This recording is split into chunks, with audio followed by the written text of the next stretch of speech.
And we are live on Bowles.tv, BOLES.television. I'm David Bowles, live and in person, not in concert, Monday through Friday, 9 a.m. Eastern. And as we discussed yesterday, I went to the skin doctor, not the dermatologist, because we speak in ASL on this stream. And as we discussed, it's not a cardiologist, a pulmonologist, a dermatologist. It's skin doctor, lung doctor, heart doctor. And as you know, I've had a little bit of bouts with some skin cancer. I think we're up to 5. Here are the big 2, and then there's one on my neck. And yesterday we went in for our blue light therapy session, which happens monthly. That's supposed to stop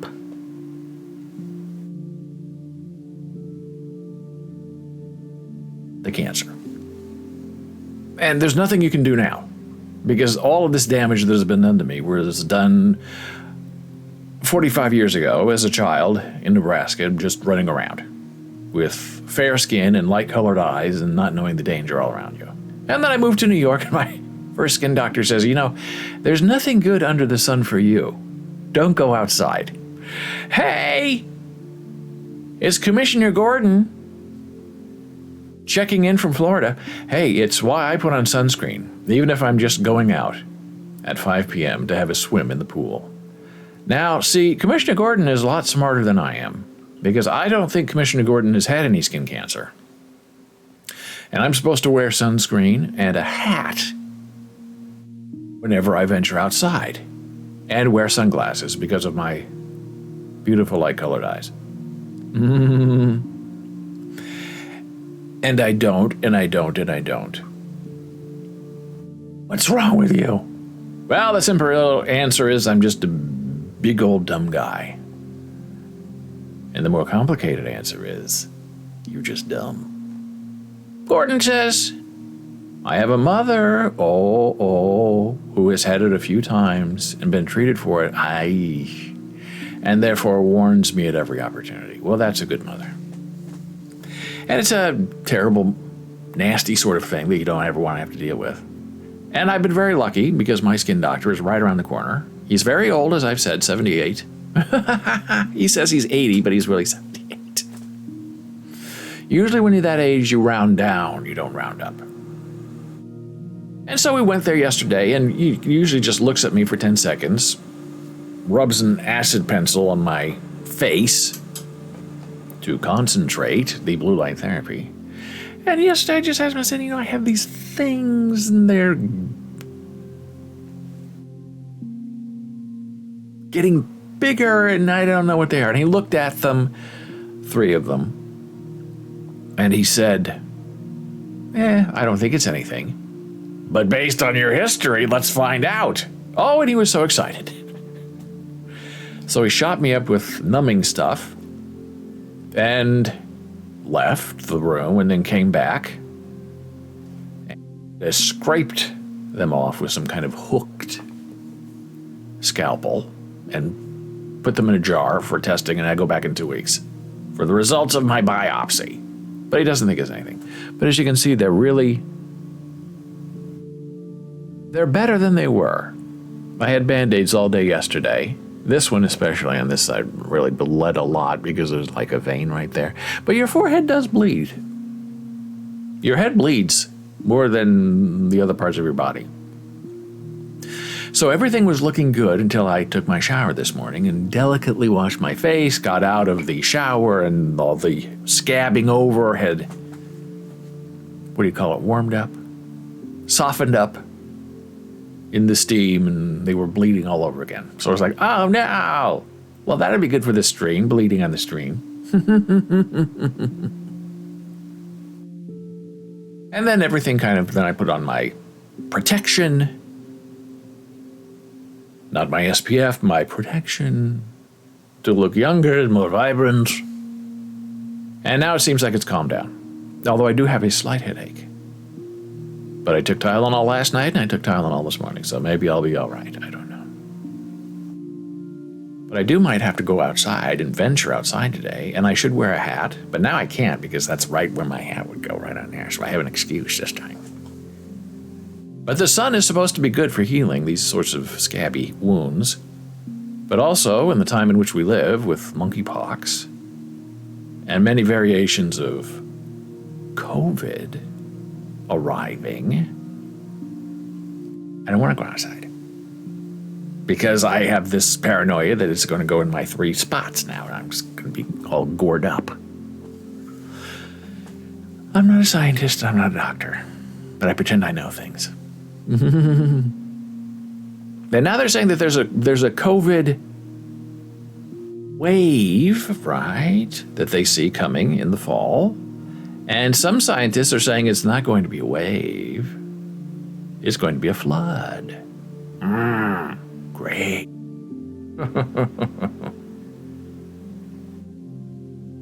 It's good maybe to live in modern times and maybe it's not. But then Novavax has this great new vaccine, and they're not really calling it a booster, I guess it's a vaccine, that they want released in the fall that's supposed to defeat the COVID stuff, the new COVID stuff, 8 times better than what we currently have. Right? That's good. So that would be thrilling if we could get that. So after I had my session with my doctor yesterday, and I had little Band-Aids on my forehead, which actually look better than what they look like now. But I don't have those small round Band-Aids yet. But they were bleeding through, so it looked okay, but it looked bloody if you looked at me. So I decided, well, I'm all bloody, so I'm just going to go for a little walk before I go back home and hide the monkeypox. And I decided to visit the area we talked about yesterday, which is all this construction that's going around in the Jersey City area. And I walked my favorite route, and I walked by our neighborhood temple. Now, this is the temple that's going to be torn down. As you can see, it's sort of stuck between these 2 massive buildings. Well, and there's another one on this side and 2 more on this side. So it's surrounded by, I guess, skyscrapers where people live, though. Do people live in skyscrapers? Or do only businesses appear in skyscrapers? I don't know. And this is our building right here. Building 1, peeking through. This is the building that went bankrupt. We're on the other side of the street now. The other side of the block, actually. And this is actually not our building. This is Tower 2. So you can see these buildings are very tall, but the footprint is very, very tiny. And this is another building that they're working on. But this is sort of the beginning side of the temple. And I find it very sad, because I've always enjoyed walking by it, because it's very unique architecturally. And the grass is a mess. And as you can see, this is clearly a living room window. So someone, the rabbi, the staff, the people who, I don't know, was living here at one time. I hope they're not living there anymore.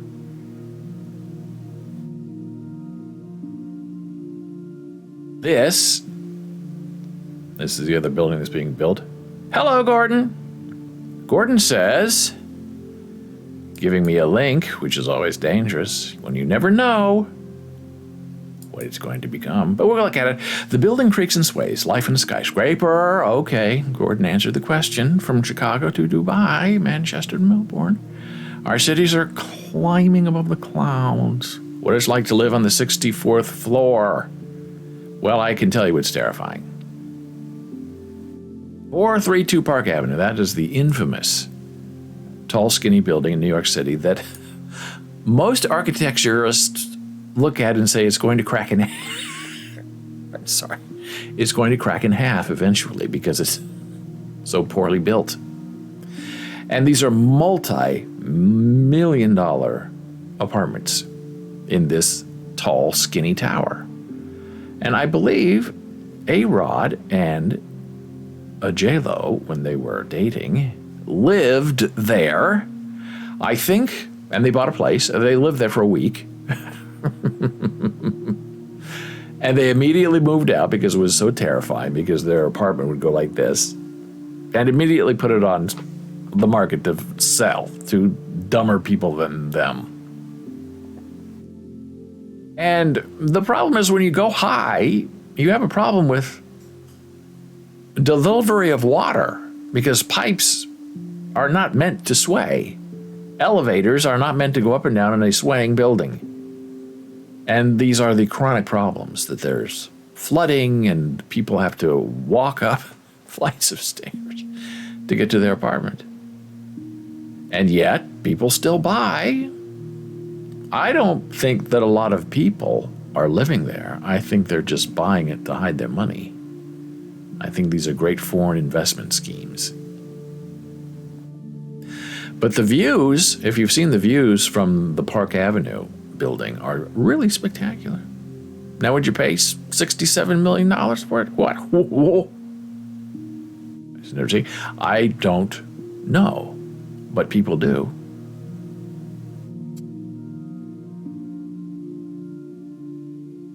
It is slightly terrifying. And there is a difference in our building where the higher you go, you are often, sometimes, when the weather is foggy, you're in a cloud. So you go outside, you look up the building, and half the building is in a cloud, which is very weird and slightly scary, because you look out your window and all you see is a curtain of white, which sort of ruins the view. 432 Park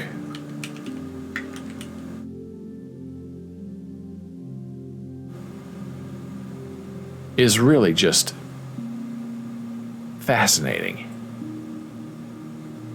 in how terrifying it is. It looks sort of like our building. And it's absolutely gorgeous inside. I just don't know if you would be able to live there and have your apartment swaying in the wind. And what are you going to do if the elevators are out and they're off and out? You have to walk up the stairs, I guess. That's the only way. And you notice they're showing you the inside. They're not really showing you the outside and how tall it is. 432 Park Penthouse.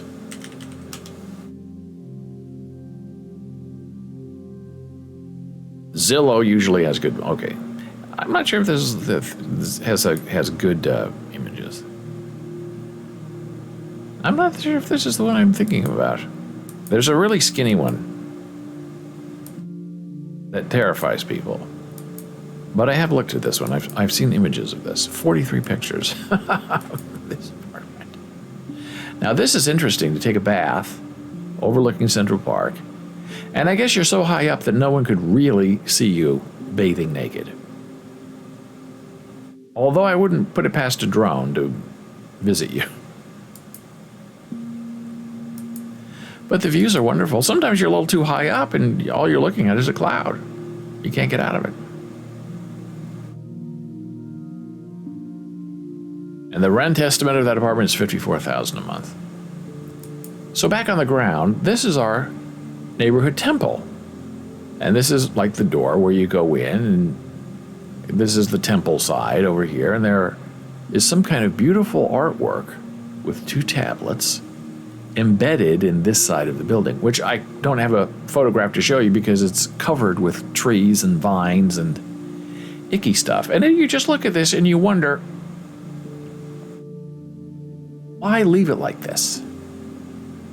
It seems a little bit like a desecration of intention and purpose. And this is, I guess, the front door, right?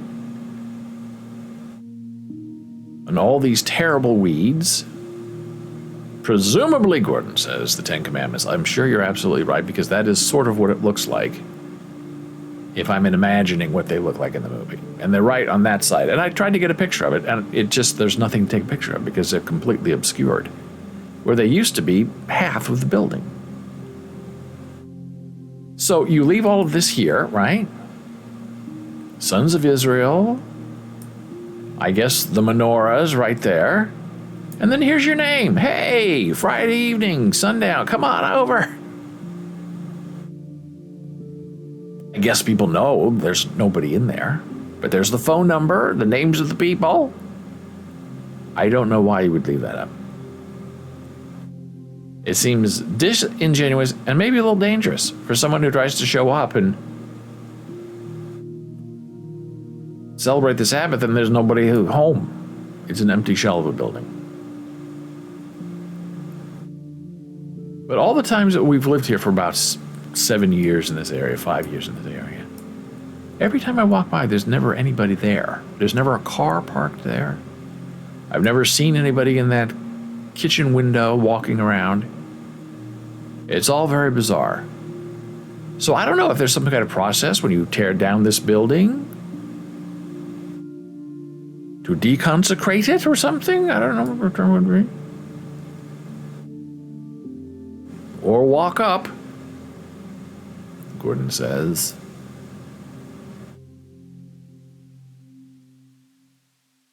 But they're building a new temple. I believe in the first floor of one of these buildings.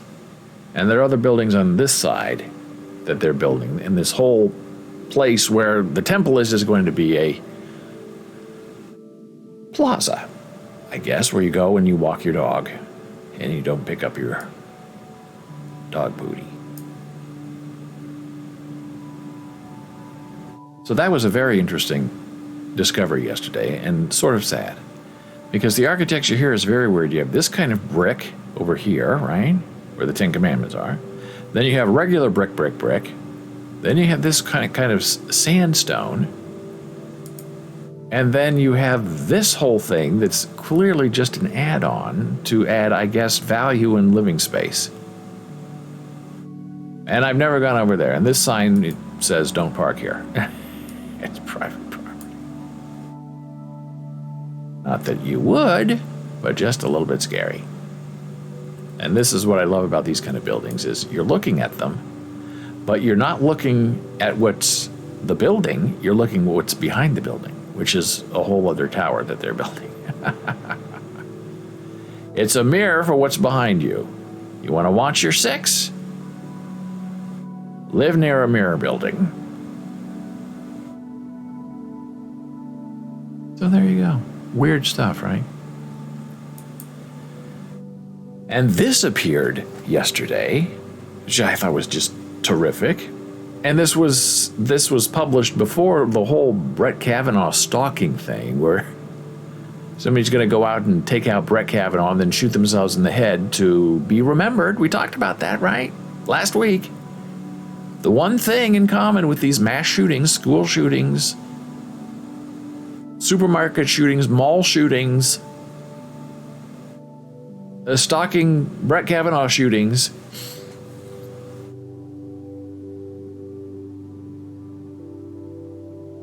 it's not revenge, it's not really political purpose, is they want to be remembered. They want to go down in history. They want to be known. And somebody was telling me the other day that this Uvalde shooting guy who locked himself in the room and killed all those children and blew their faces off, there are people who are now admiring him, believe it or not, and who want to be like him and go out and emulate him and shoot children in classrooms. So this article says the Supreme Court is not supposed to have this much power. Now, if you just think about that for a minute, it makes complete sense. Why does the Supreme Court, why is that the most powerful branch of government? They're all supposed to check and balance each other, right? The presidency, the Congress, the Supreme Court. Judicial arm of the United States. Now, this image is sort of interesting because it has six queens.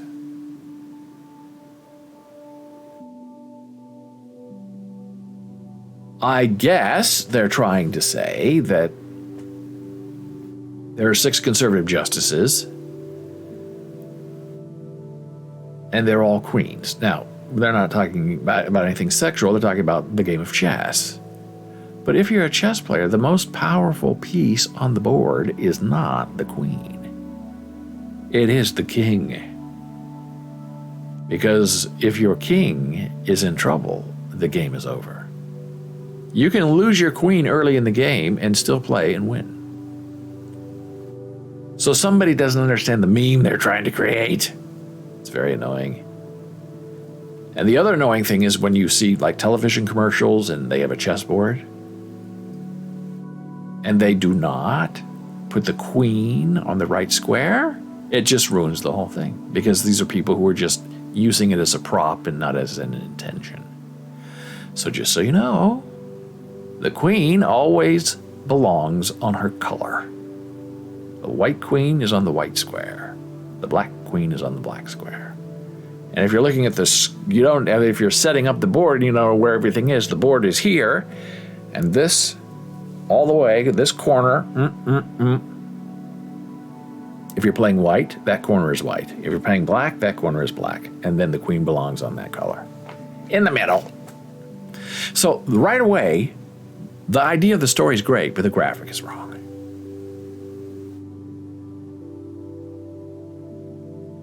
Now, the queen can move around the most and be the most interesting. But that's not what the Supreme Court does. The Supreme Court's full of little kings who don't have to move, and everyone around them moves and protects them. So this author says, hey, it's June again, that time of year when Americans wake up. Judicial supremacy, the idea the Supreme Court has the final say about what the Constitution allows, is an odd affliction for a nation that will close the month ready to celebrate our independence from an unelected monarch. Now, right there, that you could think about that for 5 hours today. So we have these people on the Supreme Court who, as it's currently set up, are little kings, not queens. Kings, monarchs, telling us how to live and what the Constitution really means. When the Constitution was intended to be something living and breathing and not locked into the 1700s. And we know this because the Founding Fathers put a line right there that everyone can read. In order to form a more perfect union. That is the key phrase. A more perfect. What does that mean? It means it's a process. It's not saying this document is it. Lock it down. Nothing changes. It means as we go on together in this life, under this form of government, we are always trying to form a more perfect union. From one perspective, our acceptance of this supremacy reflects a sense that our political system is simply too broken to address the most urgent questions that we confront. But it would be a mistake to see judicial supremacy as a mere symptom of our politics and not a cause. And now I have to take a very brief blood pressure break because our advertising is going to kick in and it's going to be tough, and I just want to finish this thought. We shall return in a moment.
And we're back from break. I'm David Bowles. This is Bowles.tv, BOLES.television, video on demand at BOLES.live, L-I-V-E. These marks on my forehead are from the skin doctor visit that we had yesterday. Getting a little bit shiny, but I can't put too much stuff on there because it might get infected. And the interesting thing is about the skin doctor, he's very old. Now, the thing is, they say that if you have, like a heart problem or a lung problem, you always want to find the young doctor fresh out of medical school, because they are trained. And I learned this from my eye doctor, my ophthalmologist, who told me this in secret. You always want to find the young kids out of medical school to be your doctor, because they know the latest techniques, they know the latest technology, and they know how to fix you faster than a 78-year-old dermatologist. Because my ophthalmologist, eye doctor, reasoned that once you start practicing, you buy your stuff, you know how you were trained, and you usually just stay that way for the next 50 years. Now, some doctors go to seminars and they buy new equipment and they learn things and they get updated, but that doesn't really change the way they practice medicine. And she was explaining this to me because their retina specialist that they had, who I thought was sort of youngish, at like 35, decided to leave their practice and go start his own practice. And I know he already had his own practice, but he would go to their practice like 1 or 2 days a week. But finally he said, I'm done, I'm just going. So they hired this new young kid, fresh out of eye doctor school. And people are, of course, if you're old, but not like me, terrified of the new young punk coming in. Fresh-faced, cute, hey, I'm a new doctor. And she was explaining to me, look, new doctors are really good things. Find a new doctor. Now, she's old. She's probably 70. And if I would apply her logic, I would say, well, I'll see you later. I got to go find a fresh doctor out of school. But it makes sense. She said medicine is changing very fast every day. And the young kids know all the new stuff. And the new treatments. Especially when it comes to very fast evolving things like retina specialists. So back to the skin doctor. Now, I have met a lot of dermatologists in my life, and most of them, when they find something weird on your skin that you want off, they freeze it. Like with, I don't know, freeze off. I want to say Freon, but I know that's not the right word. And they spray and they spray, they spray and they spray. Okay. Now I have this kind of skin where if you touch it, it becomes red. But if you cut it, it doesn't leave a scar.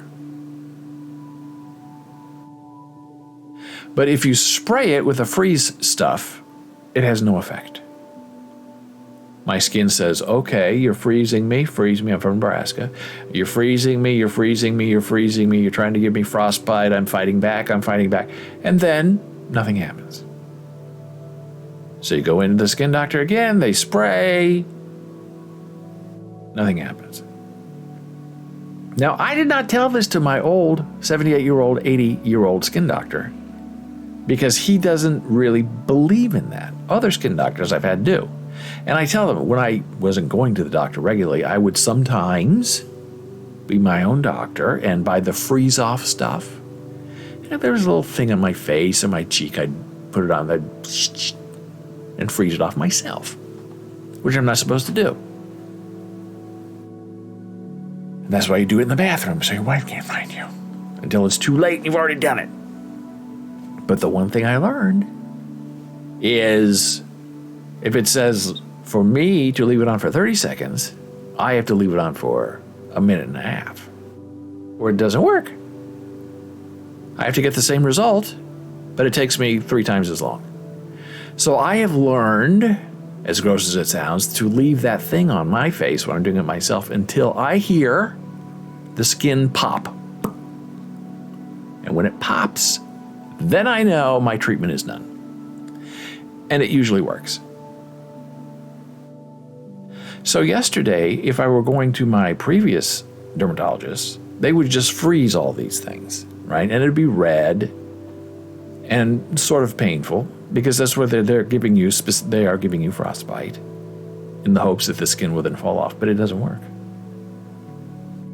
Now, injecting you with numbing agent and then coming back with a scalpel and cutting it off of you works. I'm actually very happy. And I've told him from day one, look, I'm ugly enough. I don't mind being uglier. I'd rather have the scars, right? This is where it was dug out with another scalpel to get rid of this again. I'd rather have the scars than the skin cancer or the stuff that's there. I don't want that there. So I'll live with the scars. It gives me character, makes me look tough. The rest of it, I don't mind. But when it comes to, this is also very interesting, getting rid of stuff like this, my 78-year-old skin doctor likes to burn it off, which is very old technique. The new technique is just to go in there and cut it out and then sew it up. But I guess that takes too much time and effort, so he just prefers to burn it off of you. The burning, I'm not so hot on. The cutting out with a scalpel, I'm big. And then what he does is he burns it, right? Right? Okay. And then he cuts it out with a scalpel. I'm saying, why not save a step and just cut it out and sew it up? But what do I know? Now, if you were here yesterday, you may remember our new friend who showed up. Exa was the name. Fun, interesting. Turns out she is female. She followed me on Twitter. Okay, all right, okay. And her account is private. Okay. So I followed her back. Yeah, okay. And I see on her Twitter profile that she is Asian, if I had to guess. If my life were bet on it, I would say she's probably Filipino. And my request to follow her back is pending. Now, usually, I always try to follow back if it's someone that I've had an interaction with. They know me, they're following me because of this show, I follow back. And some people have their things set to private, and they don't want anybody reading their stuff. They want to follow other people, and they turn it down, and that's fine. But she hasn't replied yet. But the interesting thing is, she said, hey, I'll see you tomorrow, which would be today. And at 8:30, I see, based on my Twitch interaction with her, that she is now live broadcasting at 8:30. Okay, so you can see what she looks like. She's female. Now, yesterday, she said, I believe, that she was Sweden or Norway, but living in Singapore. Okay, interesting. Works in a hotel, she said, drinking Prosecco. Great. I see on her Twitter profile that she says she is located in Atlanta, Georgia. Now, people can say whatever they want to say online. But the lesson in that is always to be careful. Don't believe everything everybody tells you. Some people disambiguate things because of safety concerns or other issues they may have. I just find the whole thing very interesting because she was here for the whole show. And I'm not saying we were misled, but there is a disconnection between identity and location that we find to be very interesting.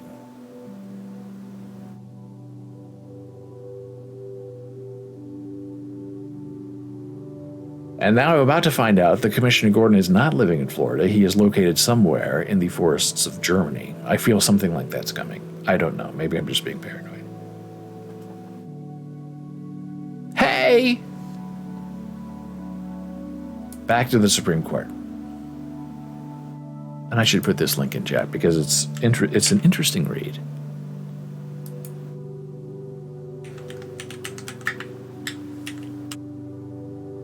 There we go. That's the article. Now, this is very rich.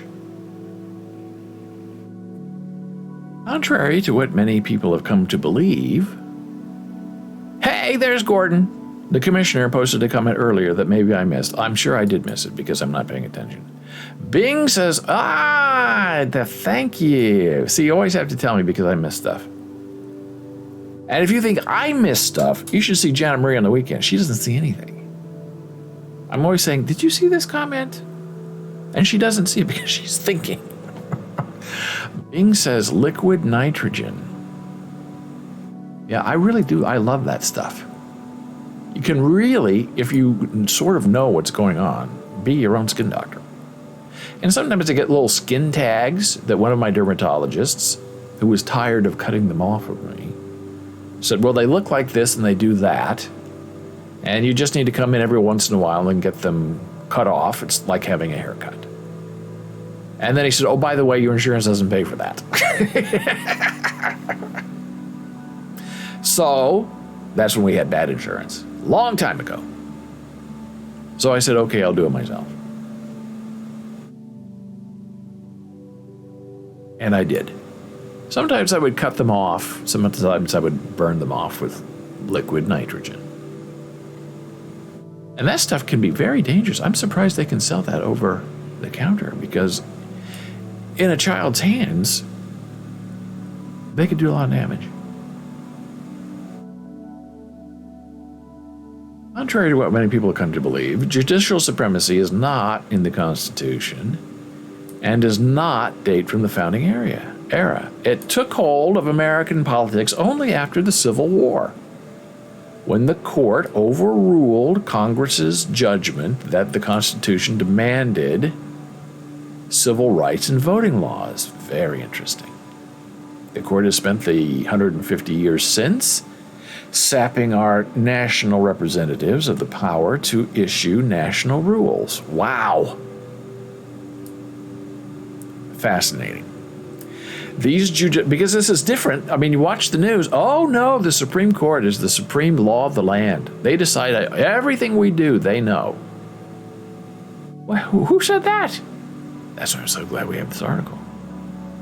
These judicial decisions have destroyed guardrails that national majorities deemed vital to a functional, multiracial democracy, including protecting the right to vote and curbing the influence of money in politics. Even worse, the court's assertion of the power to invalidate federal laws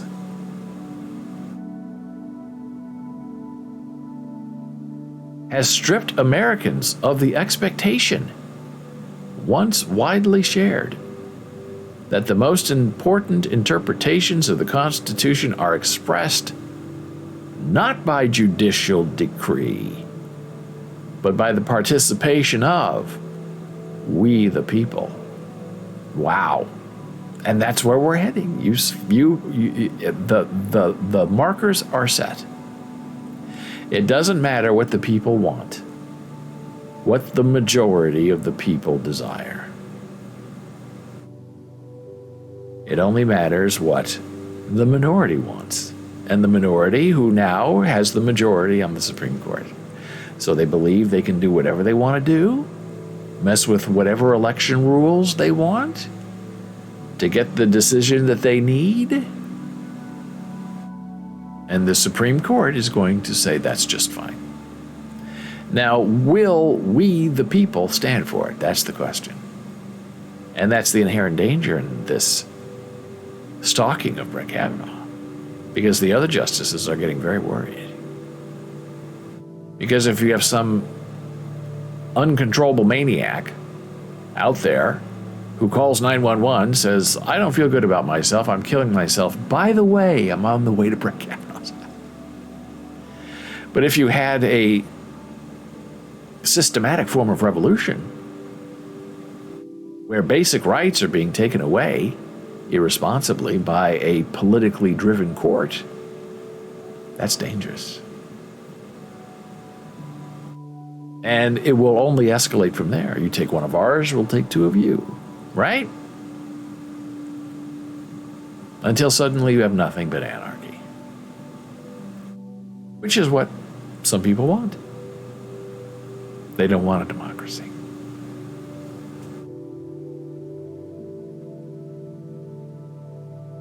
In the decades before the Civil War, when national parties violently contested the constitutionality of slavery west of the Mississippi, the center of gravity was Congress, as the historian James Oakes recounts, when a border state senator proposed asking the Supreme Court to decide the issue in 1848. Other senators ridiculed his idea as implausible. The Constitution was interpreted as variously as the Bible, said John Hale of New Hampshire. White Southerners believed the Constitution carries slavery with it, while Northerners constructed the Constitution to secure freedom. As Hale and his contemporaries appreciated, resolving such a fundamental national disagreement could never turn on a court's answer to which interpretation was more correct. Rather, the winning interpretation would depend on whether adherents could build sufficient political majorities to control the national government. And we see that happening right now. 2022 is going to be a terrible mess, and 2024 is going to be another national stolen election. That's my prediction anyway.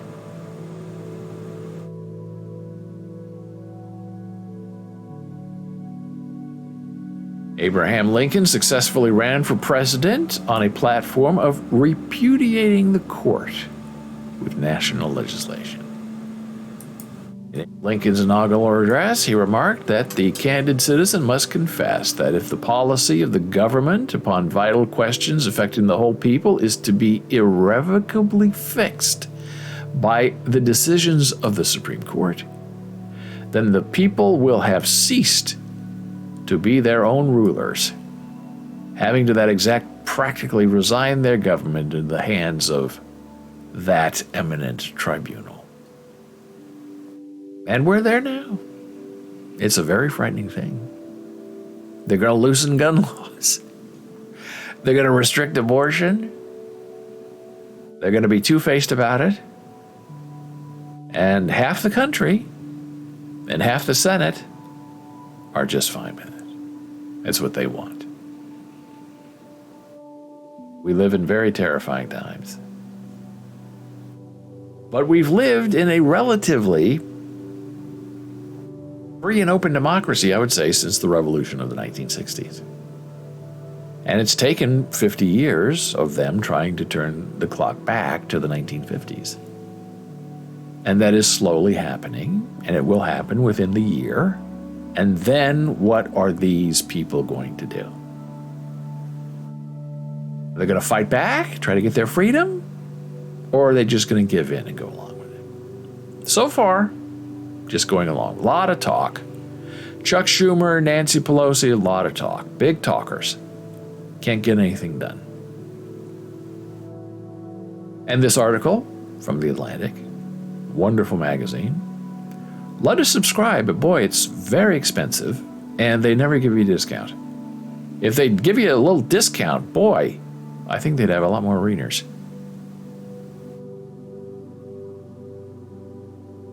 And it ends thusly. The promise of a genuinely multiracial democracy will fade. If Americans are unwilling to embrace structural reforms that can make our policies and our politics more responsive to the majority rule. And most people favor gun restrictions, and they want it. And it's the minority saying, no, you can't have it anymore. And now that we own the Supreme Court, you're not going to get it. How Congress allocates the power to interpret the Constitution should be at the heart of those reforms. We simply cannot build a better politics if we don't reclaim the authority of Congress to resolve our most fundamental disagreements. Rather than allow a handful of us to define the Constitution's meaning in a mystical ritual each June, the rest of us should define it with the hard, messy work of American politics year-round. It's well said, and it's a terrifying idea that that's where we're going. That you have settled law that have passed Congress, supported by people, and the Supreme Court steps in and says, not so fast. There are things you don't know. We know more than you know. And if you think about it, the Supreme Court are exactly the kind of people that many of these MAGA people hate. They're elites. They went to Ivy League schools. They have money. They have power. And now what? They're there to represent the downtrodden and the uneducated. That's all a game. It's all a scam. It's all a big problem that needs some solving. And I'm not exactly sure how to solve it, because you tell people, well, you have to go out and vote. And when they're out to stop the counting of the vote and discredit people and take away their votes, then what do you do? Where do you go? Well, you're not going to be able to go to the Supreme Court because they're not going to help you. And now's that time. Another blood pressure break. Returning in a moment.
And we're back from break. A lot of hissing sound in the background. I think the air conditioning is on. That's what's going on. It sounds weird in my headphones. Well, it's been an interesting conversation today. Lots of different topics. I'm David Bowles. This is Bowles.tv, Monday through Friday, live, 9 a.m. Skin cancer awareness moments. 3 little signs. Be careful out there. Stay out of the sun. Nothing good for you under the sun.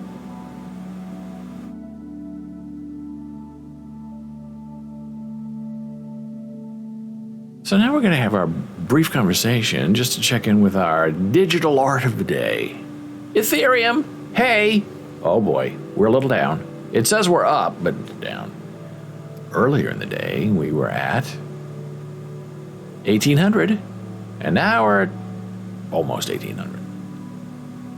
Bitcoin's down. See, Bitcoin's not supposed to be tied to the stock market, and Ether is not supposed to be tied to Bitcoin. They're all supposed to be independent, but they're all bound together, which I guess makes them all more legitimate or less legitimate, I guess. But we were at a high, 2 or 3 months ago, $3,000 for one ETH. 40,000 for one Bitcoin, and now one ETH is 1,800 and one Bitcoin is 30,000. And they think the floor is not here yet, but it will be coming soon. Hey, how we doing on gas fees? $25, OpenSea. Uniswap 22. And I didn't know this until I experimented with it. If you keep scrolling, oh, look at this. You keep getting other prices. Sushi Swap is $16, whereas the Curve Swap is $90. I don't even know what a lot of these are. I don't even know what they mean. But I'll scroll, because maybe one day I'll figure it out. But here's an interesting story. If you remember, maybe 3 weeks ago, maybe a month ago, the Me6 bot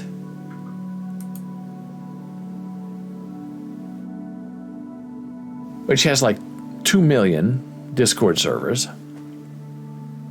And I use it on our Discord server as part of our game playing, our music quizzing, and we use Mr. Wick to punish people. So we have 2 big bots there, Wick and me. And the Me6 bot you can customize to use your own name and brand if you have premium. And that's what you see on our Discord server, Bowles Bot. The Bowles bot is really the Me6 bot, but rebranded with our own icon and naming. And the Me6 people were pushing for Web 3.0, and they were selling individualized NFTs that would come with an avatar that you could use as a profile picture, and also some plugins for crypto, for other functionalities of Web 3.0. And the whitelist price was like $700, and then it went way down, and then it went down, and then they tried to get it back up again. And I was able to get 2 of them. And each NFT comes embedded with 10 premium life tickets for a Discord server. So I, in theory, now have 20 premium Discord servers that you can either sell, rent, or just use for yourself. Okay. I got into it because I just support what the Me6 people do. Now the problem is, they were doing this in phase 1, 2, and 3. And I immediately talked to one of the founders, and they're all French. So when they're going to bed, we're all awake. And then the opposite is true. It seems the rest of the world, when the rest of the world is ready to go, they're out. So they're like a day ahead of us or behind us, depending on your point of view. So by the time we're ready for action, they're going to bed. And they can't be found online for like the next 10 hours. They don't have that communication system set up yet, which is weird because they're a 24-hour service. Somebody's watching the store when they're sleeping, I guarantee. So phase 1 was supposed to be the reveal of the avatar and the delivery of the NFT that holds the premium server pass. And I'm not really big on any of this because I already have premium. I'm just trying to support the guy. So I really am not too upset about any of this. But boy, go in their Discord server, people are tearing the place apart. But I said to Brendan, one of the founders, who sold me one of my passes privately, I said, why are you guys doing this in phase 1, 2, and 3? Why not just drop the NFT and it has all the inherent value plus the avatar? Why do it in 3 steps? It seems unnecessarily complicated. Well, he didn't answer me. Well, it turns out I was right. Not that I'm bragging, but it's been a complete mess. 2 weeks ago, they decided they were separating everything. The avatar was going to be one thing, the premium server thing was going to be one thing, and then the crypto Web 3.0 plugins was going to be a separate thing. So instead of getting one NFT, we're going to get 3. Okay, go on. And 2 weeks ago, they were supposed to have the big avatar reveal. Now this is the problem, I think. They were planning on selling 8,000 of these tickets, of these premium NFTs, and they only sold about half, which isn't terrible. As we talked about yesterday, the homework thing, they had 4,000 available, they had sold 200. That's a disaster. That's on the disaster level of the Sabet disaster of the healing codes. So Mises was moderately successful. I think they sold about 4,000, which is a lot of money. 4,444 was the final number, times, multiplied by 700 is $1 million. I don't know what it is, but it's a lot of Ethereum. And at that time, Ethereum was around 3,000. So 700 times 4,444 is a lot of money. And what's the first thing the guys did? They went on vacation. They did not drop any of the NFTs. And they did a payout of the founders of 50 Ethereum each, I believe. And everybody's saying, okay, well, where's our stuff? And nothing's been delivered. To this day, nothing has been delivered. That was a month ago.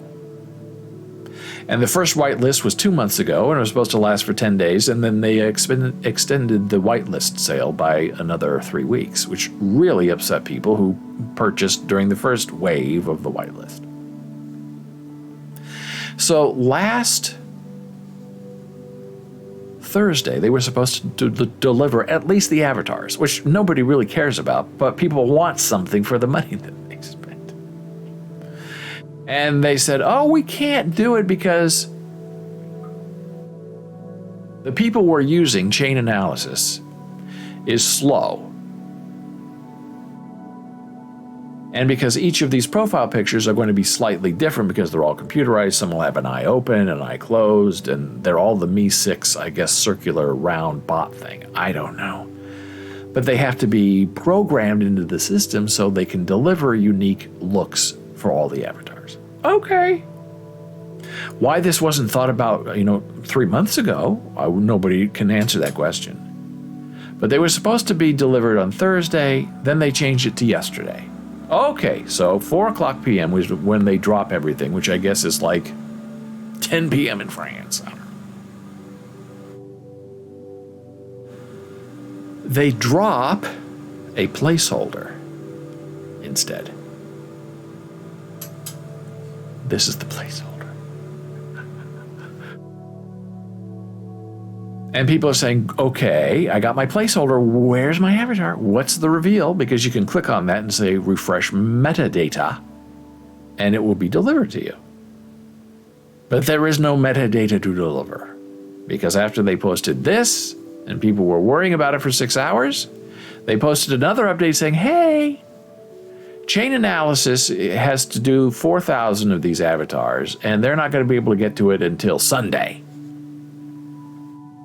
So instead of yesterday, it's going to be Sunday when you get your avatar at 4 p.m. And no one believes them because they've never told the truth about anything so far.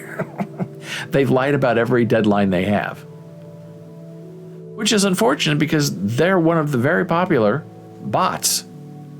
And somebody got in and took control of one of the administrative accounts. The bot was safe, but the administrative account gave them access to people's servers that caused a lot of problems. So as you scroll down my collection of NFTs on OpenSea, you can see how much time and space has passed since the beginning of this Me6 thing until the end of this Me6 thing. And it's rather interesting.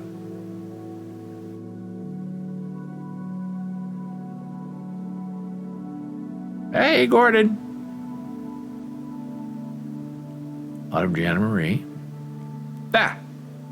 So, these are the Genesis Pass, which no one now knows what this is, because this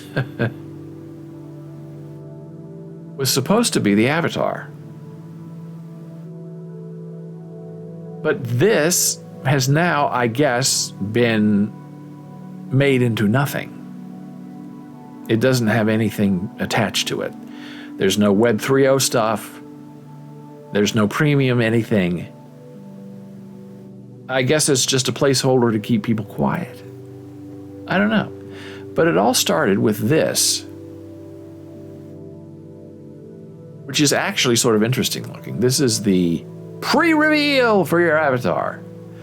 And actually, this is the coolest thing that they've done so far, which is this M thing with the circle thing, a movie thing. And you have two of these, so this says ×2 right here, 2 copies owned. But this also is nothing. It has no value, it has nothing attached to it, nothing will ever be attached to it. So my initial concern about phase 1, 2, and 3 has been proven true, because we have nothing, and I don't even know if the phases are still a thing. I don't think they are. I think they've abandoned that. But I still have faith in them because the bot's still working and they do a good job of programming that. I just don't think really that they're very good business people who know what they're doing or know how to stick to a deadline. And they don't seem to have any professional PR help either. I mean, programmers are not really good, in my experience. People pleasers. They're not terrific at communicating. They kind of work in their own world, in their heads, in their own time. We'll get to it when we get to it.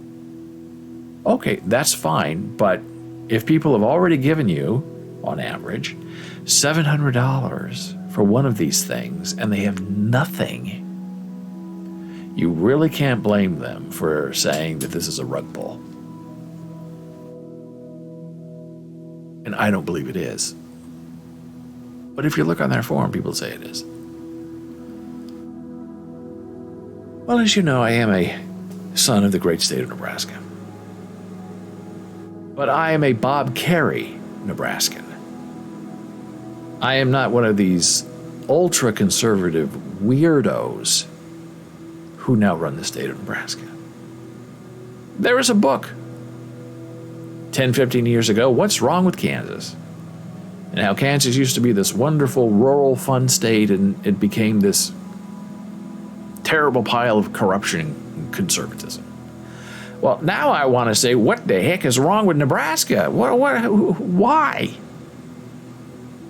It's been overrun by Pete Ricketts, who is an Ameritrade business guy who bought the election, who is a terrible governor. He does not listen to the people. The people want medical marijuana. The people want this. The people want that. They vote on it. They pass it in the legislature. And he says, I'm the governor. No. Try to go around me. Now, luckily, he's term limited, so he's out. But he wants to be a senator. Can you imagine? So he's going to go after either Deb Fischer or Ben Sass. And Deb Fischer is very conservative and very boring, so I don't know if you go after her. Ben Sasse can tend to be a little sassy, even though he's a rock rib Republican. But Pete Ricketts and his family, who own the Cubs, or used to own the Cubs baseball team, knows that he has enough money and power and influence that he can do whatever he wants to do. So this popped up yesterday from Mother Jones, and I didn't even know this was going on, and in some ways I'm happy I don't know anything about this because it's just bizarre. Will Nebraska build a $500 million canal just to own the libs? And there's Pete Ricketts. Last name Ricketts, right? I was Kim Reynolds at a regional governor conference in July of 2021. Earlier this spring, Nebraska lawmakers passed a bill authorizing construction of a canal that would siphon water from neighboring Colorado, igniting a war of words between the two states' leaders. Nebraska Governor Republican Pete Ricketts says the canal will protect Nebraska's water rights for our kids, grandkids, and generations beyond. Well, it's all about the kids, isn't it? Save them from abortion, but let them get shot up in school. As long as they have enough water to drink, everything will be fine. Colorado's Democratic Governor Jared Polis calls the scheme a canal to nowhere that is unlikely to ever be built. And it's all about water rights. You've seen Chinatown, right? Story of Los Angeles. There's no water. We'll find water. We'll divert water. Two states share rights to water from the South Platte River. And Republican politicians in Nebraska say a new canal is necessary to guard the state's water supply from encroachment by its fast-growing neighbor to the west, the state of Colorado. The strange thing about the political firestorm, according to water experts, is that the canal wouldn't really do anything. The water Nebraska wants to protect doesn't face an immediate threat from Colorado. And in any case, it's not clear the canal would provide Nebraska any additional water beyond what it already receives. The total amount of water that could flow through the planned $500 million canal is unlikely to change the course of either state's future. It's sort of a weird claim, says Anthony Schutz, an associate law professor at the University of Nebraska-Lincoln, and an expert on water issues. I'm not sure what exactly this would protect us from. Now, a Nebraskan saying that about Nebraska, that's going to be trouble. And he's a law professor at the university. And the governor runs the university and decides on funding of the university. I hope Mr. Schutz has the protection of tenure because the monarch is displeased. Even if the canal doesn't alter the balance of water between the two states, however, it does help Nebraska lawmakers, here we go, spend down federal funding that they received from the $1.9 trillion stimulus package passed by congressional Democrats last year. It might also allow them to score political points by antagonizing the Democrats who govern Colorado. The episode comes as other parts of the western United States really do face wrenching zero-sum trade-offs in allocating water during an ongoing mega drought that has been exacerbated by climate change. And hey, it may be a preview of how anxieties around those issues can be mobilized for partisan warfare. Well, there you go. We have all this money. We don't know what to do with it. So let's build a canal to nowhere just so we can annoy Colorado Democrats. Hey, Nebraska, the good life. Or their new saying, which I find absolutely ridiculous, Nebraska, it's not for everyone. Can you believe that? That the governor picked that over Nebraska, the good life? For all my life, it's been Nebraska, the good life. It used to be on license plates. And then some PR person somewhere decided to be really funny and finicky and funky and say, hey, nobody likes Nebraska, so let's turn that around. Let's make it a new slogan. Nebraska, it's not for everyone. And I did a whole podcast and I said, hey, Nebraska people, that motto, phrase, advertising slogan you're now using, they're making fun of you. It's not something to be proud of. Nebraska, the good life, means something. Nebraska, it's not for everyone. It's a slap in the face. Nebraska, Gordon says. At least it's not Montana. That's better than it's not for everyone. Oh my goodness, it's just so ridiculous. And they paid someone for that. And then they spent PR money to go out there and promote that proudly as the new state advertising slogan. How do people get in on that? Does that own the libs? Maybe it does, because it's so stupid. And now we're going to take our final blood pressure break. I'm going to go check the holes in my head and see if they're still bleeding. And then we're going to finish the day with a talk about how decisions are made and why we are making them in the wrong way. We shall return in a moment.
And we're back from break. I'm David Bowles. This is Bowles.tv, BOLES.tv. The holes in my head are fine so far. Healing well, 24 hours later. We are live with you Monday through Friday, 9 a.m. Eastern. Well, to finish briefly, the thought about Nebraska. So, if the Nebraska the Good Life is the best slogan ever, then they change it to the awful Nebraska's not for everybody. What is the answer? And in my podcast, I said the answer is Nebraska, it's for everybody. Problem solved. The good life for everybody. Not for everybody, negative. For everybody, a positive. Thank you. Where do I collect my check? I want to own the libs.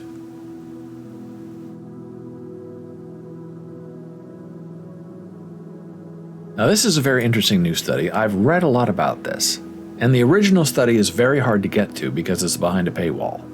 And if you want to pay to read it, you have to actually email somebody and try to get a price on it. I'm not doing that. But Rensselaer has this fantastic, interesting article. Hey, Mr. Gordon. I don't know if you follow Humans of New York. No, I do not. But today they're posting a series of photos about an increasingly interesting woman. Probably will be a sad story ultimately. Uh-oh. I guess I'll have to look into that. Is Humans of New York a website? Is it a Twitter feed? You'll have to tell me.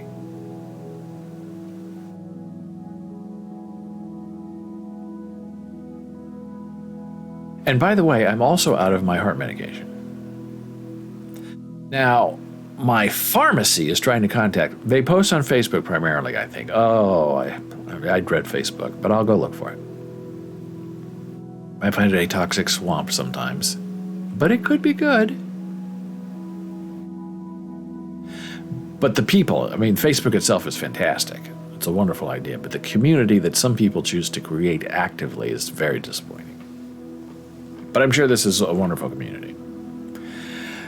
That if you don't go in person to see your heart doctor, then they get all fussy because when it comes down to it, they want the insurance money. Now, some will do telemedicine or even telephonic medicine. But my pharmacy said, you're out of medication, so we're calling to get a refill. And they called. Uh-oh. Now that's weird. Gordon posted the link. Good news, found them on Instagram. Here's the first of this person today. Now, see, that's the Streamlabs bot, not the Bowles bot that is saying that to you. So something weird just happened on the back end. But, hey, we still have the link. Oh, this looks scary already. I'm frightened. Humans of New York. Well, this already looks very depressing. They look very sad. New York. It's not for everybody.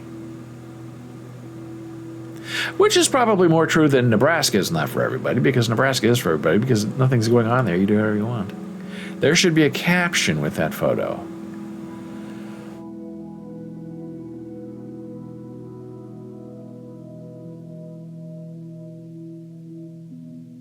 Sing a caption.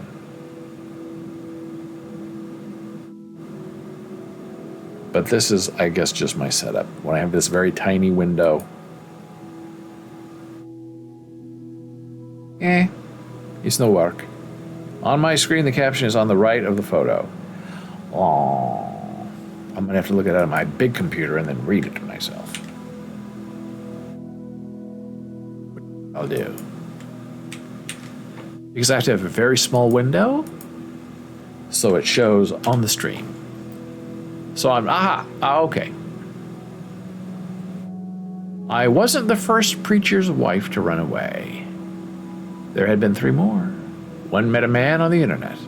Another went into a line of drinking. She posted pictures on Facebook. And the third was Marianne. One Sunday morning, Marianne was singing in the choir of her husband's church. She walked down from the choir loft, through the middle aisle, out the back door, and nobody heard from her again. I made my own escape 7 years ago. And in the Old Testament, 7 years means completion. We were driving through the part of Arkansas where bluegrass runs through the hills like blood in the veins. It was dusky dark, and you could cut the tension with a knife. We'd just come from a visit with a church mediator. I asked a few questions about our family finances, and the man accused me of usurping my husband's authority. My husband was a meek man, but I guess the meeting had given him courage. Because on the way home he said, "Detra, you need to get back on my side." Right then something snapped. I hadn't said a cuss word since the age of 10, when I got a whipping for saying gosh. But I called my husband a son of a bum. Right there in that burgundy Suburban. He pulled over to the side of the road, he got right in my face with his finger and said, "Satan, don't speak through my wife anymore." For the first time, I didn't cower. I didn't grovel. I grabbed my purse, opened the door, and stepped out into the side of the Interstate 40. I knew I was crossing a line of no return. It was always clear what would happen to a woman who left the church. In our homeschooling textbook, there was a picture. It shows a giant umbrella, and that umbrella is God. Beneath God is a slightly smaller umbrella, the husband. Beneath those umbrellas are the wife and children. You can see the rain, and the rain is Satan. But it wasn't raining the night I escaped. It was clear and dusky dark. I said, "Well, God, I finally did it, and I wouldn't mind a ride." Up in the distance, I saw a car pull off at the side of the road, and the passenger door was open. I had no idea what was in there. It could have been a killer, but I knew whatever it was had to be better than what I'd known. Whew, that's tough. That's powerful stuff. Follow them. Very good, Gordon. I don't know why it's not showing on my tiny screen, though. And I think I run into that in the past. And I don't think there's a fix for it. It's just the way it's formatted. I can make it bigger, but then we won't be able to see it. You can see that umbrella picture if you go to the second picture in this post. There is an arrow. Oh, there it is, husband, wife. Now, blood of Jesus has to be in here somewhere because that's the new thing that I'm hearing from a lot of people, especially about this coronavirus. Oh, here it is. Christ, Jesus, husband, wife. Yeah, it's very common. And there are women who are subservient to it. They very strongly believe that. So thank you for sharing that. That's a whole topic in itself.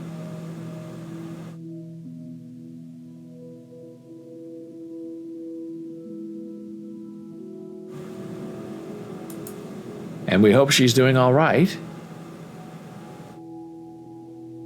The taking up smoking a cigar is sort of, I know, the absolute sin, because that is not allowed in those kind of households. So I hope she's enjoying it. And maybe that's just the best way to end the show today, is with that. And we'll talk about bad decision making tomorrow.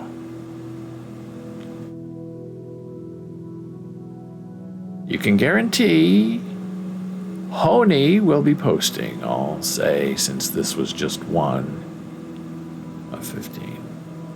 Very interesting. Humans of New York. It's an interesting Instagram feed. Follow it if you dare, and if you shall, be so pleased to do so. I meant all day. Oh, very good. Very interesting.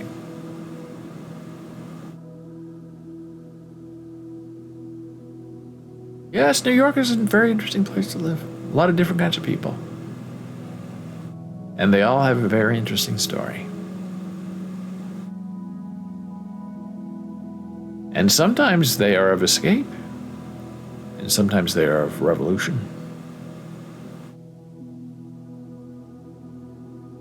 So we had a wonderful show today. I thank you so much for being here. Learned a lot, shared a lot. Did a little bit of yelling and maybe a little bit of bleeding in between blood pressure breaks. If you have any thoughts or comments, you can reach me, David, at bowls.tv. If you'd like to reach Jana Marie, she's at Jana at bowls.tv. On Instagram, we're Bowls Books. On Facebook, which is a very lovely service, with a soon-to-be very interesting beta, I'm sure. We're regular old Bowls, B-O-L-E-S. Gordon says, I like it when we share. You certainly can't sunny these days.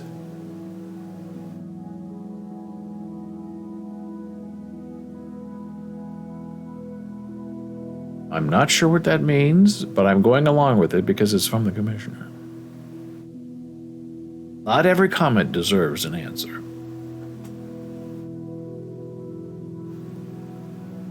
Sonny and Cher.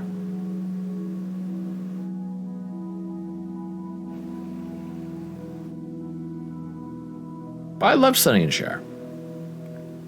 But I know that he was very tough on her, so I don't know if we can like the man, but we can like the performance. He did write I Got You, Babe, though. That was a big hit. And nobody thought it would be, but he believed in that song. And he made it through the force of his personality into a hit song. On TikTok, we are the Bowls TV, just Bowls TV. And on Discord, if you want to join us there.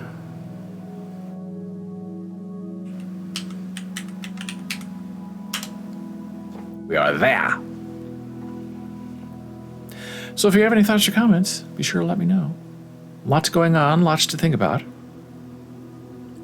Now see, this is no longer the Bowls bot speaking, this is now Streamlabs speaking. And like Me 6, where I can make it into Bowls bot, I can also make Streamlabs into Bowls bot. But something has been turned off somewhere, something is not working, and it's telling Gordon to stop posting links, but Gordon can post links because Gordon has that authority.